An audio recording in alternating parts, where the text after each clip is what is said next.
Welcome to my kitchen. Welcome to my kitchen. Today, we are turning this watermelon rind into, let's make watermelon rind candy. This is fresh and it still needs to set up a little bit, but I just coated it with sugar. Let's hop in so you can use those watermelon rinds. Yes, you can absolutely use them to make your own homemade little watermelon gummy worms. So one of the most important steps to do first before putting your rinds, chopping them up and putting them into a container in the fridge for about 24 hours, you're just going to toss them with sugar to your taste.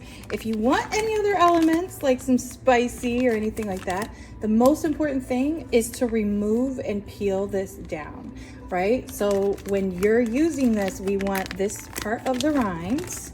Let me just show you here.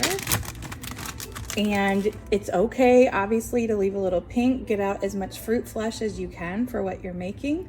And then I just use a peeler, and you're gonna peel, you don't want any of the green, right? So probably about a centimeter, maybe a couple millimeters, but you don't want that because it's gonna be more bitter. Technically you can eat all of it, but I peel that down. Then once you have this chunk by itself, then you cut it into the type of pieces you want for your candy.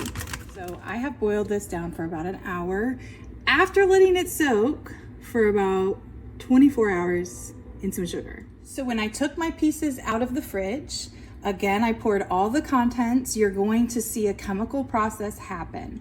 Once the pieces start turning translucent like this, and you will start to see them visibly turned white, that is the crystallization process. It is important to let your rinds sit in the sugar in the fridge for at least 24 hours because this helps activate the natural chemical process to then have it crystallize once you boil it.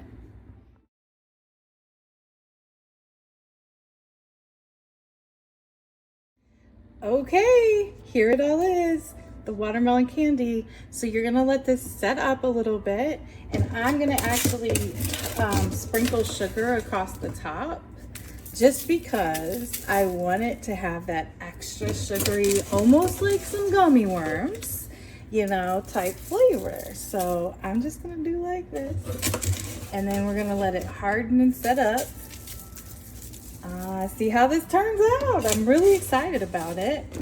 Let me know, how are the ways that you use your watermelon rind? I know you can pickle it, you know, do all the things, but this is your first look at watermelon rind candy. Homemade watermelon gummies. Yep. Okay, let me try one though, for real. Okay. So you can see it definitely feels like gummy worm.